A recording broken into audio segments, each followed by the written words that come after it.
On the Talkback Show, on the radio, or whatever audiovisual device you choose to use. Welcome to the GBC podcast, where we talk about the Packers and our hometown of Green Bay.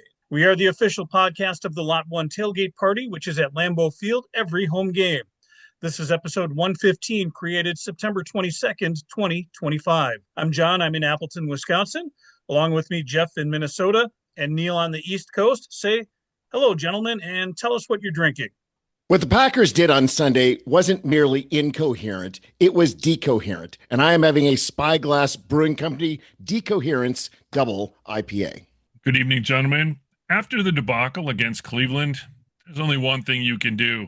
Pour a Blanton's and move on. Yesterday, I told these guys I'd rather have a tooth extracted than revisit this game, and these bastards are making me do both. My beverage tonight is a chocolate shake from Culver's because that's about all I can tolerate right now.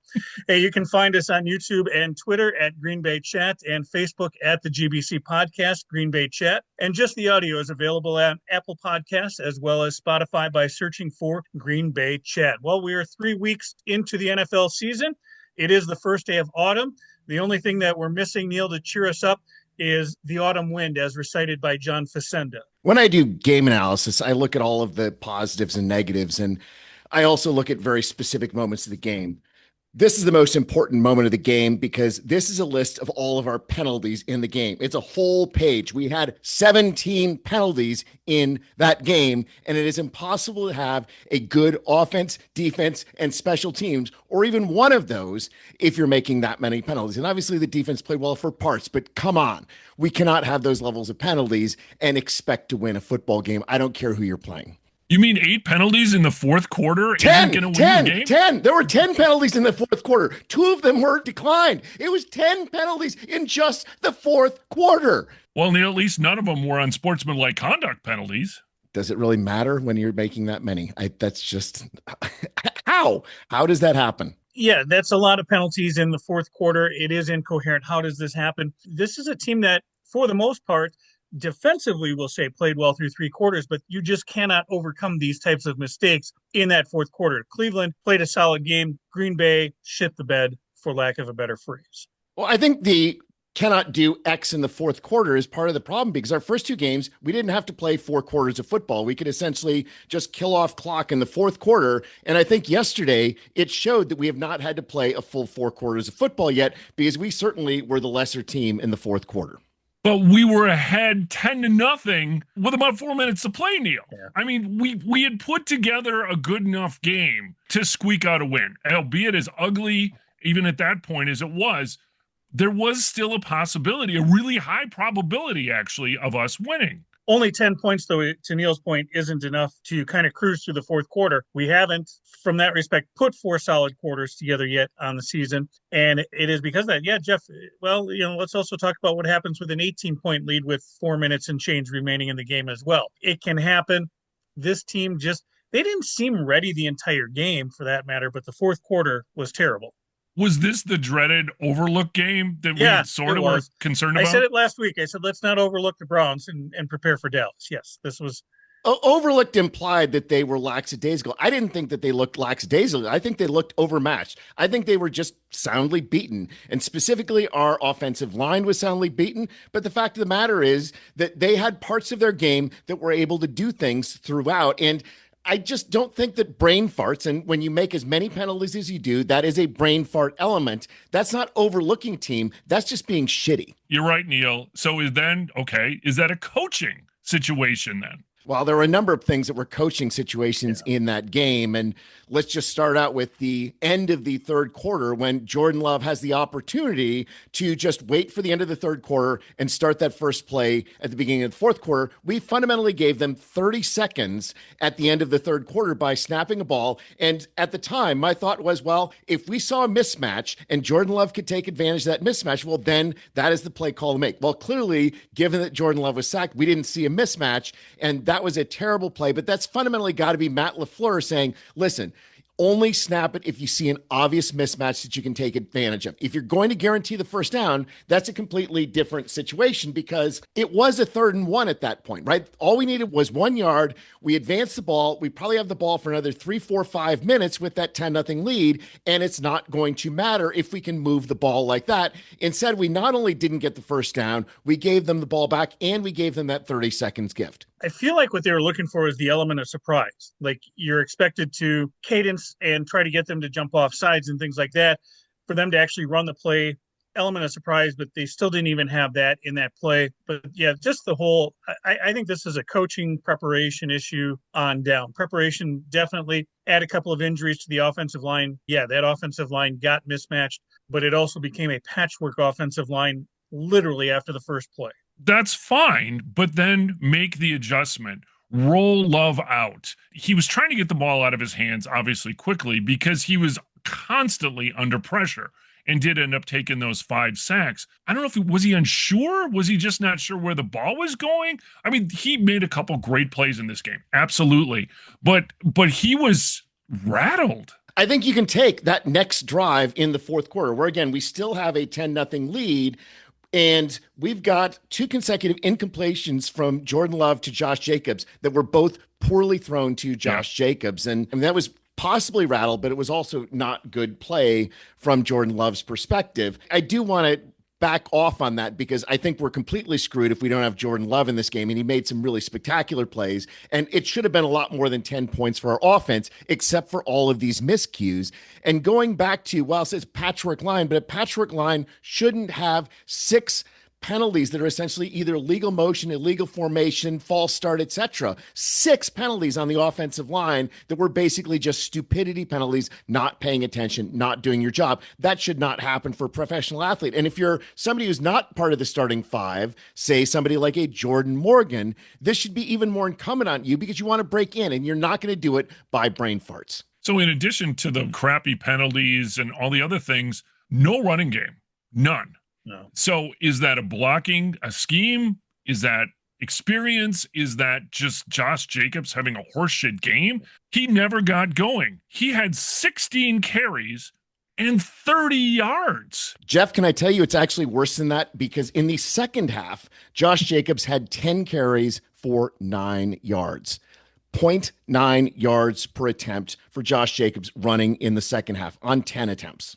And what was very nearly a fumble as well. Very nearly, but also very lucky, not a fumble. You could see that one going either way from the replay on that one as well. But it's at a ridiculous point in the game as well. If you're lining up for a field goal, why are they just not kneeling it to try to get the setting on the hash mark where they want it? Or conversely, trying to actually score a freaking touchdown. Right. That's what suddenly they ground to a halt. And with a penalty in there and just 2 running plays that went absolutely nowhere and almost a fumble, that's the part that was like, oh my God, why are we getting so conservative here?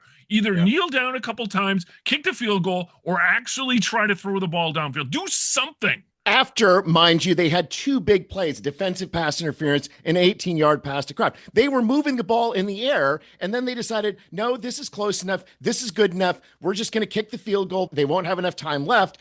You have those 2 negative plays by Jacobs, and then, yes, the false start by Walker, and then Jacobs only gets 2, and fundamentally, that false start was giving Cleveland another 5 yards. They were so close to not getting that field goal. 5 yards are the types of things that make a difference. You can make an argument that that penalty was sufficient to give Cleveland the distance that allowed them to make that game-winning field goal. It was just all preposterous.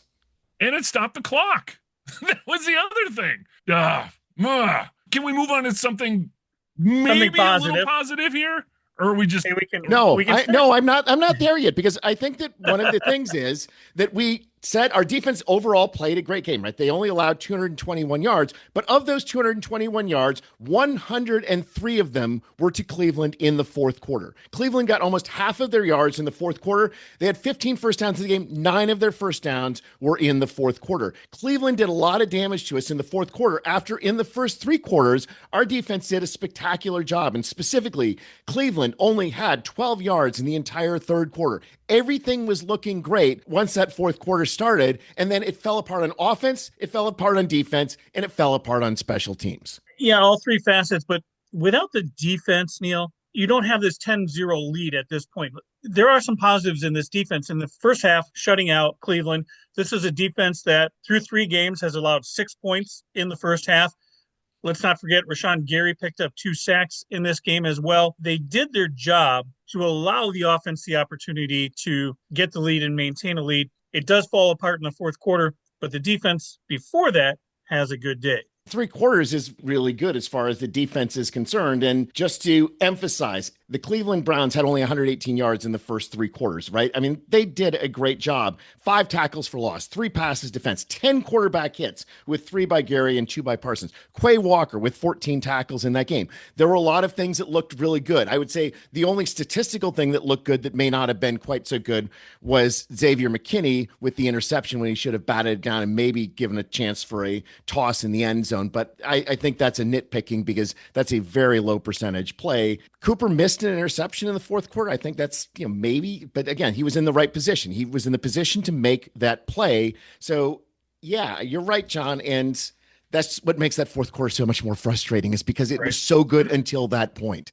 One of the things that was concerning for me towards the end of the fourth quarter, I don't know if the defense was tired. There seemed to be a lack of effort on the defense. They weren't flying around. They weren't getting pressure on Flacco, but most problematic is they weren't tackling very well towards the end of the fourth quarter. Yeah, you take Quinshon Judkins, right? 18 rushes for 94 yards, 5.2 yards per attempt. But a lot of that was on 2 runs when Cleveland needed to make it. And his biggest run went right up the middle, right? He went by Wyatt and basically went by every single defender in the middle. And nobody filled up that space. But it wasn't like he broke out with his incredible speed out wide. He went right down the middle and nobody touched him. And that's why Evan Williams tackled him 34 yards downfield rather than a tackle for 5 or 10 yards. This goes back to what we said before. There's a preparation issue in here as well as a coaching issue. I felt from the beginning of this game, I thought Micah Parsons looked tired, literally. The first time they showed him in a close-up, Lucas Van Ness did not look sharp. Devontae Wyatt doesn't even show up in the stat sheet. These guys from the beginning even looked gassed. So the fact that you can get some standout plays from Edgerrin Cooper and from Rashawn Gary and even Tyron Hopper shows up in this game, even though the defense still played well, there was something missing. And unlike the prior 2 weeks, this wasn't garbage time when they were giving up these yards. They needed to make a stop, and they didn't. One thing that is different in the fourth quarter, of course, is that you're playing with a sense of urgency. It's different than when you're trying to establish your game, methodically move the ball downfield. And I would note that we got a little bit lucky at the end of the second quarter that it wasn't a tie game at halftime, because in Cleveland's last drive of the first half, they moved the ball right down the field. And thankfully, they got down to our 41-yard line, and they had an offensive holding penalty that basically set them back and took us out of that danger zone. Although I have to say, I'm still surprised they didn't try the 60-yard field goal to end the half, because while their kicker clearly is capable of doing it, it's a higher percentage play in 2025 to try to kick a 60-yard field goal with time remaining than it is to throw a long pass. I don't care how good Joe Flacco is, and he certainly showed his veteran savvy in that game, but it could have been easily 3-3 at halftime if they had decided to kick the field goal or just simply not had that holding penalty. Another thing about the defense for me that's a little concerning is the lack of turnovers. Okay, yeah, they had the pick at the end of the second half, as you just described. You just chucked it up there. It was that was a punt interception. That was not exactly. Anything. Why is this defense not able to punch out the ball, get the fumble, get the key interception that they sorely lacked yesterday? A turnover in almost anywhere else in this game would have turned the game, but they couldn't come up with one. This goes back to that eye test of how this defense played and preparation and how into the game they work. First 2 games, this team is all about speed. We see them all over the field. Keyshawn Nixon with 5 pass breakups in a game. Now we come to Cleveland, and it's back to that half a step off on everything. They're a half a step short on getting to the quarterback. They're a half a step behind the receiver. They're not able to get into the pass breakup. Half a step late on filling the hole and getting a tackle. Like I said, there was something there that is missing in that prep, in that speed. They just didn't have it, and they had it. It's not like one guy had a bad day. They all had a slump at the same time. Which I suppose in the third game of the regular season is against an AFC team, maybe is okay. Is this a Right. learning experience? I mean, better than the NFC Championship game for something like this to happen. You don't know the answer to that question, really, Jeff, until next week. Is this a hiccup or is this the start of a trend? We'll find out in Dallas. But I think the other thing that was very frustrating about this game was the number of points that we left on the board. And if you look at Jordan Love's overall statistics, 18 of 25, 183 yards, 7.3 yards per attempt. His numbers through 3 quarters, 16 of 19 for 131 yards with a touchdown, right? That is somebody who is moving the ball. And he made a number of really big plays when our running game was not able to move anything. But what we fundamentally did is we fundamentally shot ourselves in the foot on multiple drives that could have ended at least in 3 points, if not in a touchdown. On our second drive, we had a 3rd and 4 that a Jordan Morgan false start led to a 3rd and 9, and that's essentially what made it into field goal. You take a 3rd and short and make it into a 3rd and long situation. And we had those problems on multiple drives. In the second quarter, we got to the Cleveland 38, and it was just a comedy of errors. False start on Heath. We've got a sack that's caused by Jordan Morgan not doing his job appropriately. We've got a legal block downfield by Dobbs. We've got a sack on a 3rd and 22. We end up punting, going all the way back to our 42 after being to Cleveland's 38. That is, after being in field goal range, we pushed ourselves back to the point that we had to punt. And it was all fundamentally because of errors that converted it into long situations. And fundamentally, if you look at the sacks were mostly on downs that were long and obvious passing situations, basically where we allowed them to pin their ears. And it's the mistakes that led to those situations that were clear and obvious passing downs. That's why there were 5 sacks, because a lot of those sacks were just because of that. Love was trying to probably make something happen, and he was holding the ball a little bit long, and the receivers weren't separating. And there was only one where he held the ball a little long, and I mean that was the one at the end of the third quarter. But most of them, he was just slaughtered. I mean, what was the number that he was averaging? 1.98 seconds before first contact on him, which is the only sub-2 number that any NFL quarterback has had all season so far. I mean, he was just being relentlessly hounded by their defensive line, usually with 4 people, and it's because our offensive line was completely overmatched. There were very few blitzes used. They didn't need to. Why would they? So they blanket the receivers, and basically they gave us a taste of our own medicine in the first couple weeks. And again, just pointing out that it's those 3rd and shorts that have been the killers. In the third quarter, 3rd and 1, Jordan Morgan false start led to a 3rd and 6 that led to a sack, right? I mean, 3rd and 1 should be an obvious, you're going to convert this down. It should not be a situation that becomes 3rd and long. Interception was also on a 3rd and 3. The interception was after 2 runs to Golden because we didn't trust that Jacobs was going to be able to move the ball forward. So it's a 3rd and 3, and we decide we're going to pass it instead of running it the way that you normally would under those circumstances. I mean, essentially, a lot of this was a reaction either to us being forced into long downs or forced into passing plays because our running game just couldn't be trusted. Not only not trusted, not being able to pick up 2 yards, which is why we brought these big offensive linemen in. This is what we were hoping for. Push them off the line, get it 2 yards. That's all we need. But through the first 3 games, we've really struggled in these short yardage situations. And this beef Swellington is delicious, so we can't forget to include our special teams, Jeff. I mean, this was a day, right? But wait, there's more. There's more. Oh, jeez. So Matthew Golden is our punt returner. John, you sent me a text during the game, and the learning of Matthew Golden. When he learned at least to not touch the one. Right, but he should have touched the other one that went down to, the 2-yard line. I mean, maybe, just maybe, we don't have Matthew Golden returning punts. Now, Savion Williams, he did pretty well on the kickoff returns. So he had 3 for 78 yards, long of 35, and actually that really helped us on one of the starts. And then a blocked field goal. I mean, that's not okay. We cannot, the asshats cannot have a blocked field goal in a game-winning situation. What happened? I think Brandon McManus kicked the ball really low and very low trajectory. Yes. And so, originally when I looked at it, it's like, I mean, Tucker Kraft was completely burned on the outside. And so my initial assumption is, well, that guy on the outside had to have been the one that blocked it. And somehow it's not the guy on the outside who blocked it. It was just that the ball barely got above the helmet of the Cleveland defenders and they knocked it down there. I mean, that was an atrocious kick, right? The Narv dog was back is what was happening there.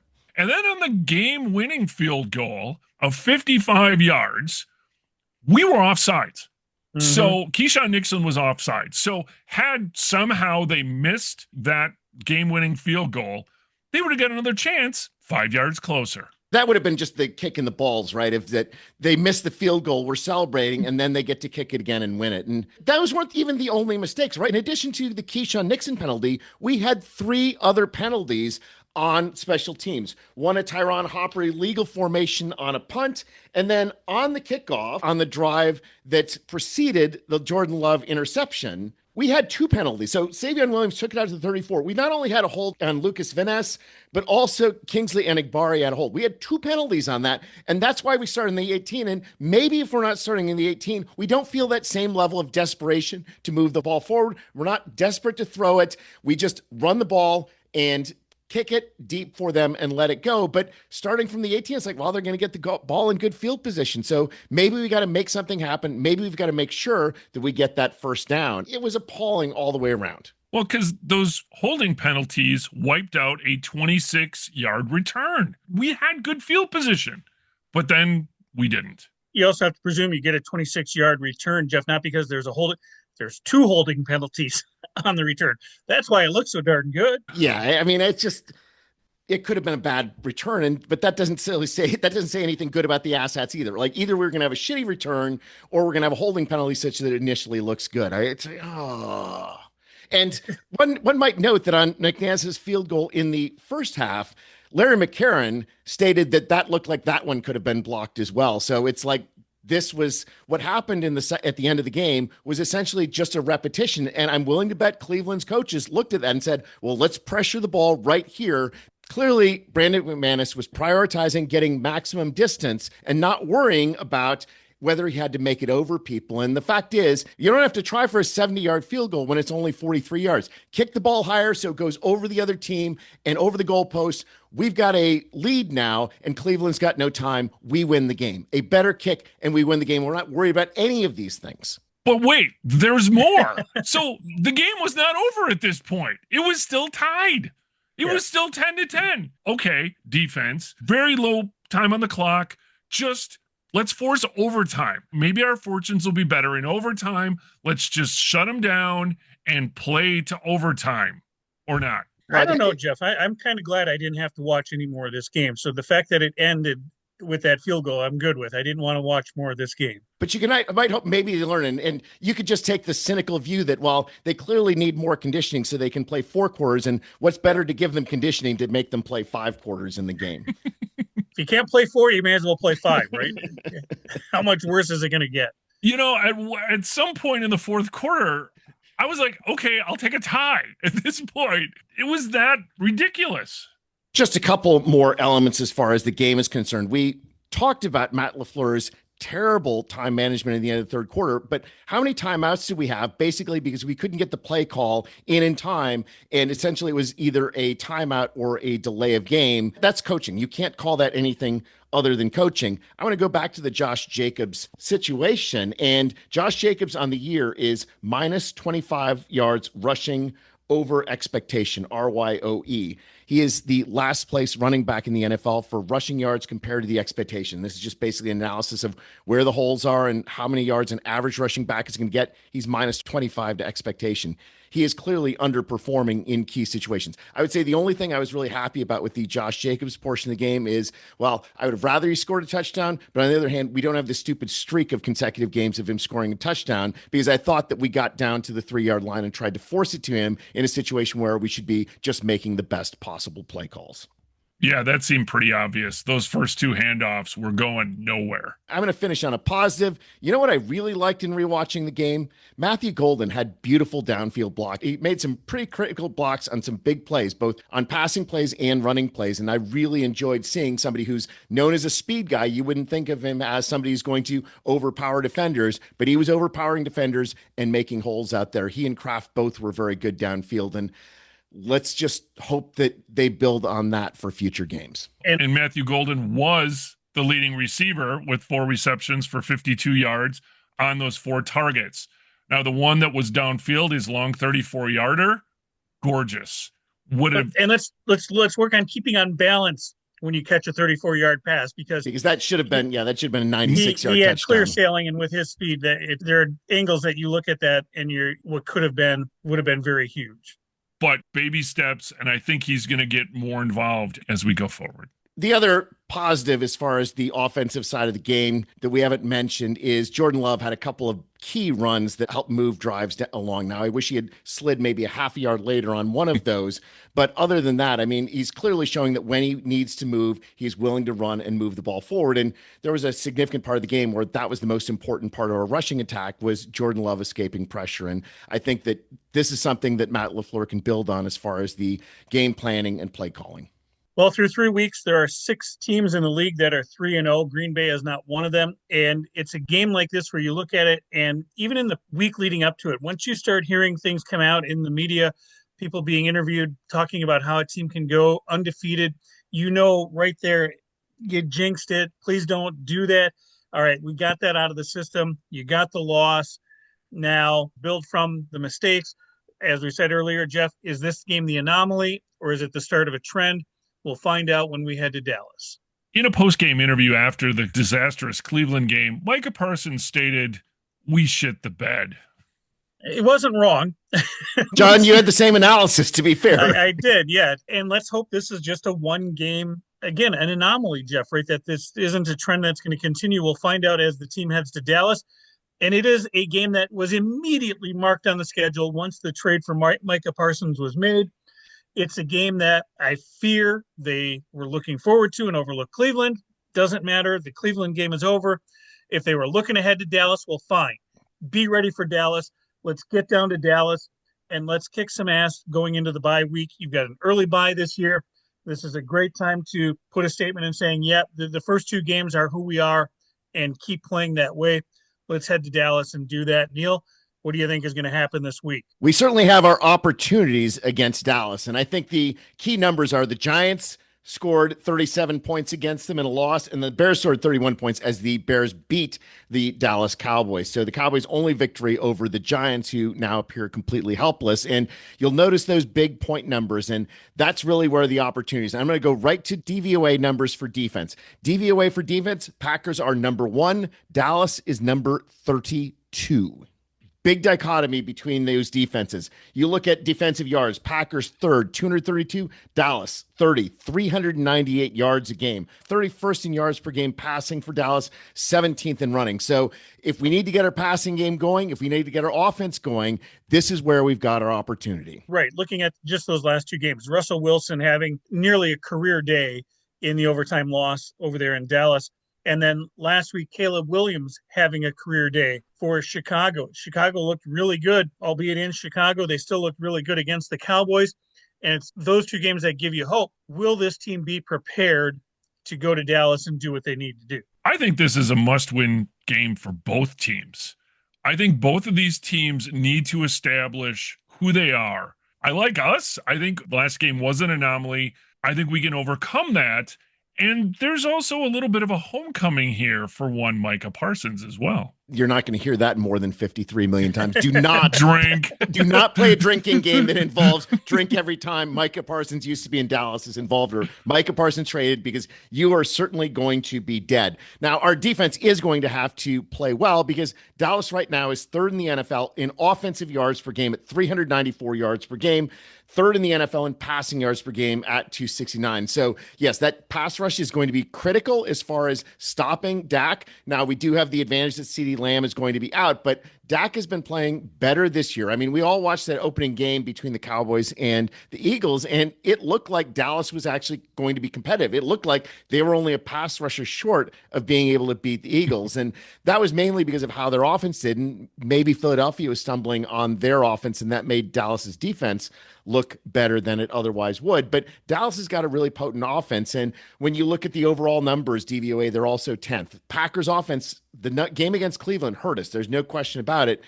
We're right now 15th in DVOA on offense. In offensive yards per game, we're only 21st in the NFL. We're only averaging 300 yards per game on offense. This is the game where we get our offense fully clicking and get 4 quarters out of them to have a really good game that puts us back on a trajectory such that after the bye, we are going to be ready to be on a roll. Well, through 3 games, though, for the Cowboys, they played Philadelphia, they played the Giants, they played Chicago. Neil, what really in that Cowboy defense is the one glaring thing that is missing from that defense? What do they need more than anything? Obviously a pass rusher. They have no ability to rush the passer. No doubt. It's really difficult to find one of these stud pass rushers. Packers were lucky to be able to trade for one. And I just can't imagine any team would ever want to give up a player of that magnitude at a position that's so important as in the pass rush. But they don't have that player. So what can you do? Drink. And when we look at going into this game from the pass rushers that Green Bay does have, we mentioned Rashawn Gary has 2 sacks on Sunday. He's got 4.5 on the season. Leads the NFL. Leads the NFL. Leads the NFL with 4.5 through 3 games. Micah Parsons does have 1.5. He didn't get any in Cleveland, but that's 6 sacks between the two of them in 3 games, right? The defense as a whole, 10 sacks through 3 games.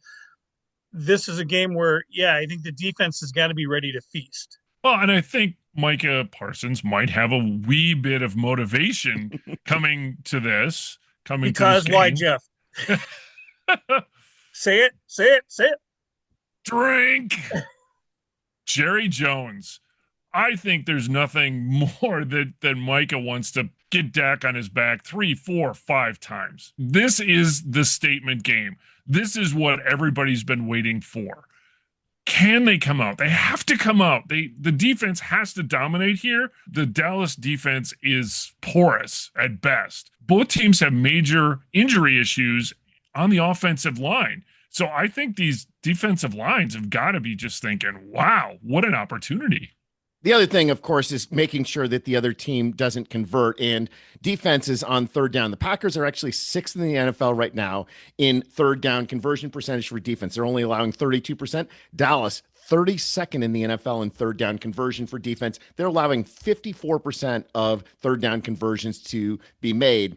Offensive side, both teams, on the other hand, have been really good. Packers 2nd and the Cowboys 6th. So the offenses are clearly capable. I mean, that's one of the things about Jordan Love that has really impressed me all of the first 3 games is that he has made so many big conversions on third downs, and not the thirds and short, the thirds and 6, the thirds and 8, 3rd and 10. We've had so many big conversions on third down because of how Jordan Love has been playing. That to me is one positive I do take out of Cleveland, because he still made a bunch of those plays, and we just keep that up and everything is going to follow. One thing that we didn't see in Cleveland is a lot of tight ends. Except for the one that scored a touchdown, Jim. Well, yeah. What, any tight end will do, right? Yes. Okay, fine. But it was a great tight end move. It was a tight end route that he did exactly what a tight end is supposed to do. He was the blocking tight end. He was perfect as far as setting up the block so they thought the Packers were going to run, and then he just found the space and sat in that space. What else do you want from your tight ends, Jeff? That was fine. It was just the 10, 15 yards downfield. Kraft had one late in the game, but ultimately, Musgrave really wasn't featured in the passing attack. I think that's one of the places where the Cowboys are going to be really vulnerable. That and the fact that I see Matthew Golden having a huge game here. You're saying you want to see the Jay Novacek and Jason Witten effect thrown against the Cowboys because we're tired of their tight ends beating us up so many times over the years. I want to follow up on that Luke Musgrave. Luke Musgrave actually only made 13 plays in that game on offense. Fitzpatrick actually had more plays than Luke Musgrave did in that game. And I don't know what that says about Luke Musgrave. Is it that they felt so afraid of Cleveland's pass rush that they didn't want to put Musgrave out there? They needed Fitzpatrick out there, but still 13 plays for Musgrave is concerning to say the least. Hopefully in the Dallas game, our tight ends won't be having to block, get them downfield 10, 15 yards and let them run somebody over. Get those yak yards, Kraft and cheese, baby. I also have to wonder when we talk about like preparing an offense for a game, if the type of field where you're playing has a factor in it. Going from playing outside in Cleveland to inside in Dallas. Now, that Dallas stadium has a feel of a fast track to it. And we even just looking at the last 2 games Green Bay played there, January of 2024 in the playoffs, Green Bay scores 48 points in that game. Go back to the 2022 season, Aaron Rodgers' last game in Dallas as a Packer. Packers win that game with 31 points in overtime. So this is a team that I think is going to take advantage of that fast track, not only hopefully our speed on defense, but as you said, Jeff, let's get the ball moving downfield with our offense as well. And looking at Dallas, what are your thoughts here? Where are we going to go this week, Neil? We've got to see our offensive line step up. We've got to see an offensive line that only allowed 2 sacks in the first 2 games and 4 tackles for loss, only 6 quarterback hits in the first 2 games, that allowed greater than those numbers in just game 3 alone. And yes, Cleveland has an emerging defense that has not only Myles Garrett, but a number of young studs. There was also this learning process, but they need to learn a lot faster. We need our offensive line back to where it has been in previous years, back to where we expected it's going to be. The game is won in the trenches, and if Jordan Love has time to pass, I feel exceptionally good about what our opportunities are. Jordan Love has recently been very good when facing lots of pressure because he finds that space downfield, and obviously when the pressure means he has less than 2 seconds and he's going to get hit, it's an entirely different story. The other thing I want from this game is I want to see us playing 4 full quarters, and the biggest thing that tells you about wearing down of our defense in the Cleveland game is that they had 8 rushes for 62 yards in that critical fourth quarter. We've got to make sure that our defense and offense are moving at full speed in the fourth quarter, and we continue a domination that we had set the tone for in the first 3 quarters. Go Pack, go. Packers against Dallas, they're 9-1 in the last 10 games since 2010. Each team averages about 400 yards in those last 10 games. It's a must-win for both teams.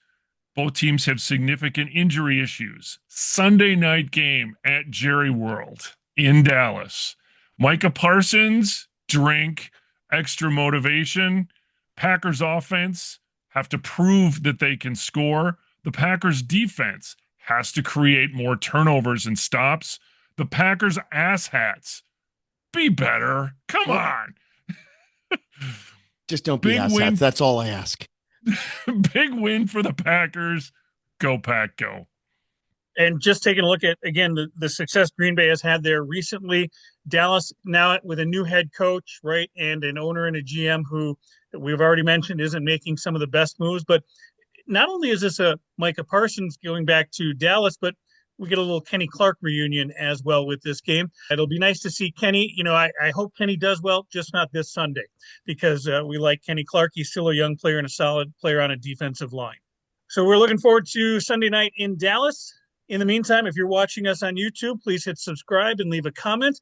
Find the GBC podcast at Green Bay Chat. That is all one word on Twitter, Instagram, TikTok, Snapchat, Blue Sky, Apple Podcast, and Spotify. And on Facebook, we are the GBC Podcast Green Bay Chat. And you can follow us on any and all of those social media platforms. And may you fully appreciate the magnitude of your impending good fortune. Thanks for joining us. Good night. Good night.